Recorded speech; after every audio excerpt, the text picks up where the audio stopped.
Şeýle-de Ýapon-Türkmen parlamentary dostluk topunyň başlygy Ýaponiýanyň parlamentiniň wekiller palatasynyň agzasy enda Taşiakinin ýol başlygynyňky Ýapon parlamentiniň wekilletiniň Türkmenistanyň daşary işler ministrligine duşu geçirli.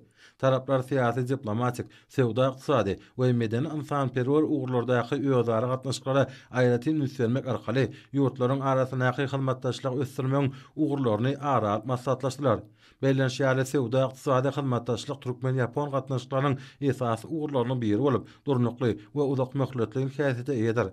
Şunda bilelikdäki Türkmen Ýapon ykdysady hyzmatdaşlyk komitetiniň işine uly ähmiýet berilýär.